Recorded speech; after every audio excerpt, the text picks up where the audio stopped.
नमस्कार, मैं हूं आपके साथ रानी बैरागी। आप देख रहे हैं रीडर्स फर्स्ट न्यूज।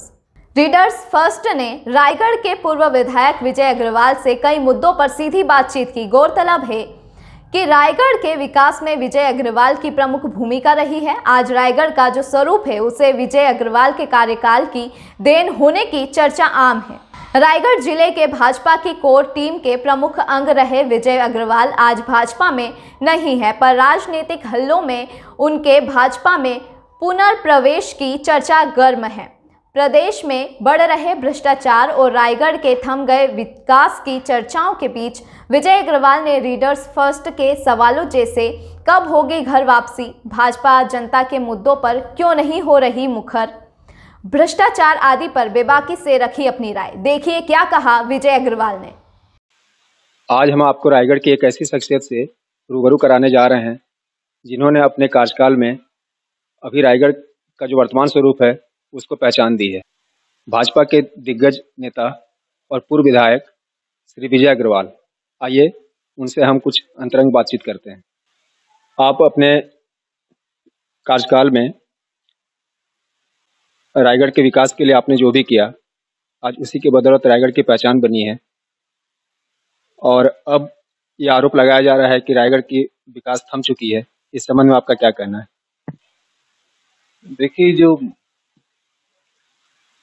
भगवान श्रेय किसी किसी को देता है और इस मामले में बड़ा सौभाग्यशाली हूँ कि रायगढ़ के सभी बड़े बड़े काम, चाहे वो केलो बांध का निर्माण हो, चाहे मेडिकल कॉलेज का निर्माण हो, चाहे महानदी पर छत्तीसगढ़ के सबसे बड़े सेतु का निर्माण हो, रायगढ़ की सड़कों का चौड़ीकरण, ओवरब्रिज और जितने प्रमुख काम जो रायगढ़ के लिए जरूरी थे वो सब मेरे कार्यकाल में शुरू हुए।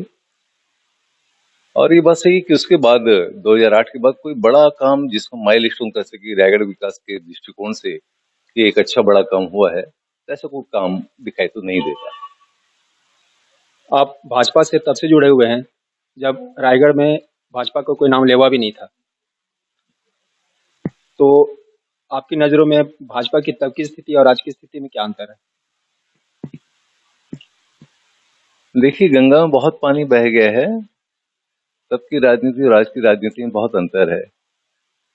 जब मैंने राजनीति शुरू की थी तो आपातकाल में लोकतंत्र की हत्या के विरोध में उस समय जो प्रशासन शासन द्वारा ज्यादतियां होती थी आम पब्लिक के साथ, उसके विरोध में मैंने राजनीति शुरू की, वरना कोई मेरा बैकग्राउंड राजनीति का नहीं था। और जब हम लोग राजनीति शुरू की तो एक जुनून होता था कि नहीं, हमको व्यवस्था बदलनी है। उस समय विधायक तो छोड़िए, हम कभी सपने में पार्षद बनने का भी सपना नहीं देखते थे कि मेरे उस पार्षद बनना है, विधायक बनना है या सांसद बनना है, ये कोई सोच होती ही नहीं थी। और आज देखेंगे तो आज जो राजनीति में पांव भी रखता है तो या तो ग्लैमर से प्रभावित होकर के रखता है, मतलब 90% ज्यादा लोग वो ग्लैमर से प्रभावित होकर के या कुछ अपेक्षा के साथ कि मेरे को ये बनना है, मेरे को ये बनना है। ये बहुत बड़ा अंतर आ गया है तब की राजनीति और आज की राजनीति में। और भाजपा भी उससे अछूती नहीं है। भाजपा में आपके पुनर्प्रवेश की खबरें आजकल सोशल मीडिया और अखबारों की सुर्खियों में बनी रहती हैं, इस संबंध में आप क्या कहेंगे? हाँ, प्रवेश तो होना है। सभी बड़े नेता चाहते हैं कि मेरी वापसी हो और एक लंबा समय मैंने भाजपा में बिताया है, भाजपा के माध्यम से जनसेवा में बिताया है और सभी लोग मेरे व्यवहार से, मेरे कार्य से परिचित हैं और वापसी के लिए भी सबकी हाँ है। तो बस टाइम फैक्टर जो भी जब भी हो जाए लेकिन वापसी होगी, ऐसा लगता है। लेकिन चर्चा कुछ ऐसी है कि कुछ भाजपाई आपके पुनर्प्रवेश का विरोध भी कर रहे हैं, इसे आप किस तरह से लेते हैं? नहीं, ऐसा कोई नहीं, ये गलत चर्चा है। चाहे वो जिले की बात हो, चाहे प्रदेश की बात हो, कहीं कोई भी भाजपा नेता मेरे भाजपा प्रवेश का विरोध नहीं कर रहा। ऐसा अगर ऐसी चर्चा है तो गलत है।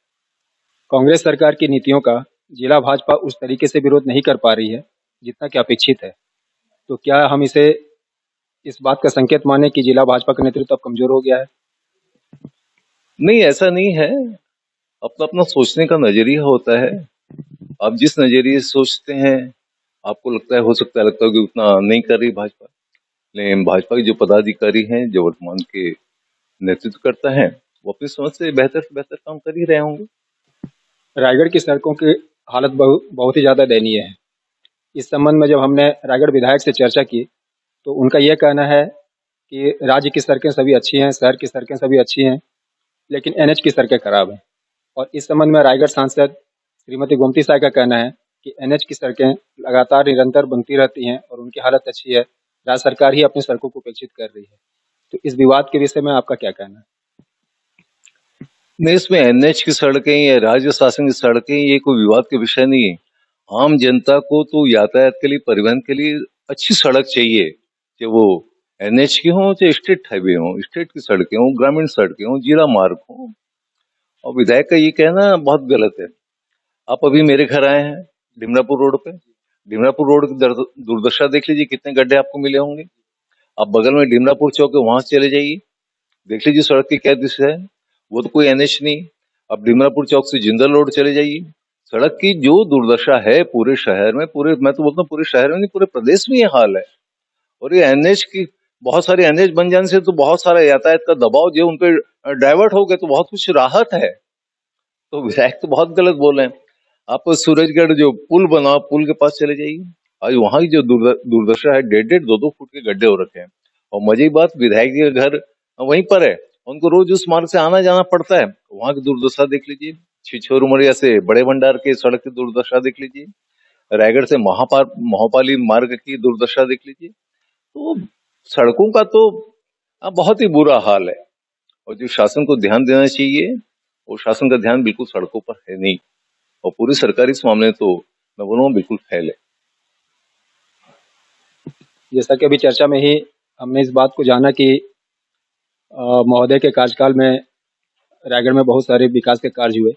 इसी क्रम में रायगढ़ में मेडिकल कॉलेज की भी स्थापना हुई, और आज स्थिति यह है कि इतने दिनों के बाद भी मेडिकल कॉलेज सुचारू रूप से नहीं चल पा रहा है।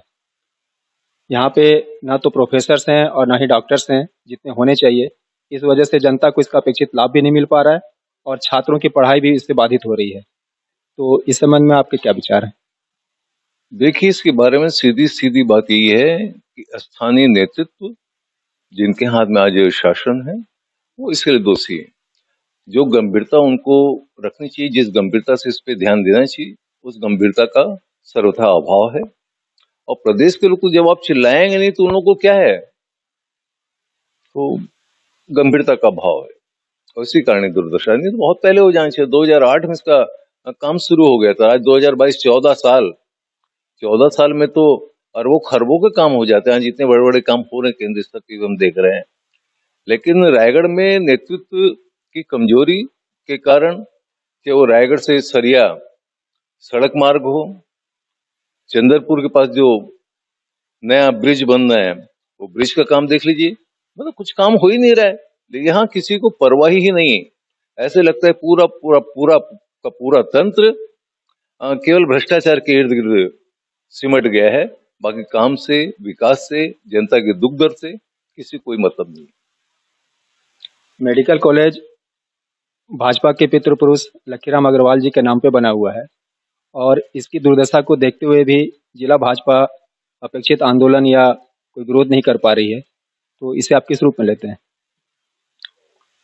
नहीं, भाजपा के लोग समय समय पर बात को उठाते हैं, और ऐसा नहीं कि उनका ध्यान ना हो इस बात पे। जिनका शासन होता है, जो चुने हुए जनप्रतिनिधि हैं, पहला 0 से लेकर 100 नंबर तक पहली जिम्मेदारी उनकी बनती है। जैसे मेरे कार्यकाल की बात बताऊं तो मैं लोगों से पूछता था, मान लो किसी कॉलेज में जाता था, मैं कॉलेज के प्रिंसिपल से पूछता था कि मैं आपके कॉलेज की बेहतरी के लिए क्या कर सकता हूँ। फिर वो जो सुझाव देते थे उन पर अमल करता। तो एक तरीका होता है काम का, और एक होता है कि अपना बर्डन मानना कि जितना काम कम से कम आए। तो वो अंतर है सोच में और दायित्व के निर्वहन में, वो अंतर है। अभी वर्तमान में रायगढ़ में भ्रष्टाचार को लेकर अधिवक्ताओं ने आंदोलन छेड़ रखा है। तो इस संबंध में सबसे विडंबना वाली बात यह है कि शासन में रहते हुए कांग्रेस इसके खिलाफ कुछ नहीं बोल रही है, जबकि विपक्षी दल और भाजपा इसके खिलाफ अधिवक्ताओं का साथ दे रहे हैं। तो इस संबंध में हम आपके विचार जानना चाहेंगे।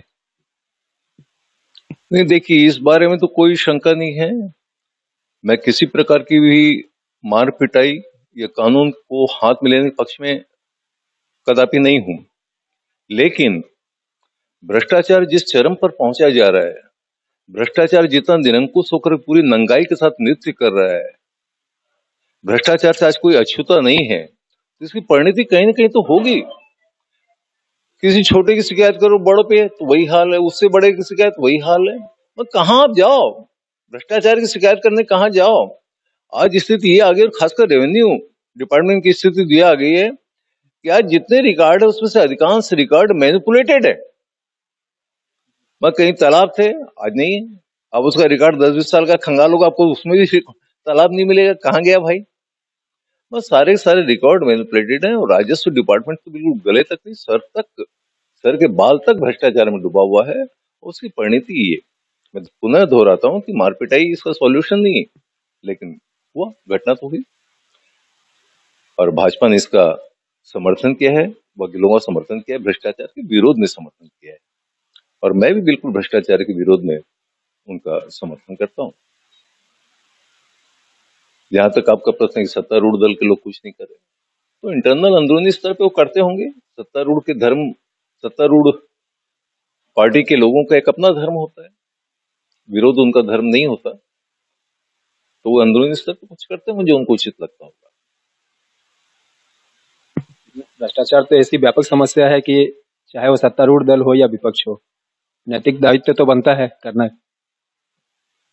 हाँ, नहीं, तरीके अलग अलग होते हैं। जहां विपक्ष सड़क पे उतर के कोई बात को करता है, अगर सत्ता पक्ष का व्यक्ति तो अंदरूनी चैनल से अपने मंत्री को, अपने जिम्मेदार लोगों को उनको रिपोर्ट करता है, उनसे कहता है कि इसको आप दूर कीजिए। तरीके अलग हो जाते हैं ना। धन्यवाद सर। ये थे दिग्गज राजनेता और पूर्व विधायक श्री विजय अग्रवाल जी।